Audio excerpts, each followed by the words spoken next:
નમસ્કાર, સાંજના 6 વાગી રહ્યા છે. આપ જોઈ રહ્યા છો TV9 સુપર 6 ન્યૂઝ સાથે હું છું માનસી સોની. સુપર 6 માં વાત કરવી છે આજના દિવસના સૌથી મહત્વના 6 મુદ્દાઓની.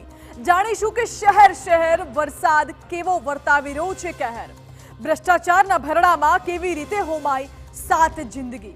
જણાવીશું એક શહીદ કેપ્ટનની એવી લવ સ્ટોરી કે જે તમારી આંખમાં પણ લાવી દેશે પાણી. અને સાથે જ કરીશું પ્રભુ જગન્નાથની મહાયાત્રાના દર્શન. તો આજે સૌથી પહેલા મુદ્દામાં વાત કરીશું વરસાદી કહેરની.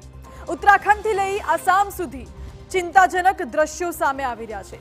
આસામમાં પૂરના પ્રકોપે 58 લોકોનું લઈ લીધું છે ભોગ.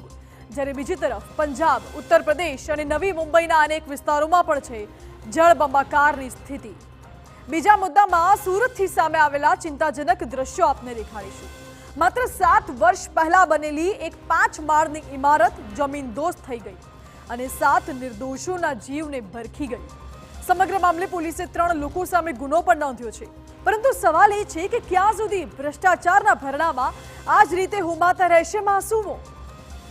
ત્રીજા મુદ્દામાં કેપ્ટન શહીદ અંશુમન સિંહની એ લવ સ્ટોરી આપને જણાવીશું કે જે આપની આંખ પણ ભીની કરી દેશે. દેશના જવાનો દેશ અને લોકોની રક્ષા માટે કેવી રીતે ખુદના સપના રાખ કરી દે છે તેની સૌથી મોટી સાબિતી છે આ સ્ટોરી. ચોથા મુદ્દામાં પ્રભુ જગન્નાથની મહાયાત્રાના કરીશું દર્શન. અમદાવાદમાં આજે યોજાઈ 147મી રથયાત્રા. ત્યારે રથયાત્રામાં કેવા ખીલ્યા આસ્થાના રંગ અને હાલ ક્યાં પહોંચી છે રથયાત્રા તે તમામ મુદ્દે આપને કરીશું માહિતગાર. પાંચમા મુદ્દામાં પ્રભુ જગન્નાથના મૂળ ધામ એટલે કે જગન્નાથપુરી ધામની રથયાત્રા અને તે ઘોષા યાત્રા. આ યાત્રાનો કેવો છે મહિમા અને શા માટે આ વખતની રથયાત્રા છે ખૂબ જ ખાસ તે વિશે પણ કરીશું વાત. અને અંતમાં વાત એક એવા વાયરલ વિડીયોની કે જેની હાલ સમગ્ર વિશ્વમાં થઈ રહી છે ચર્ચા. જ્યારે કોઈ દેશમાં સત્તા પરિવર્તન થતું હોય ત્યારે બબાલ અચૂક જોવા મળે. પરંતુ નેધરલેન્ડમાંથી સામે આવ્યા છે કંઈક એવા દ્રશ્યો કે જેણે સૌનું જીતી લીધું છે દિલ.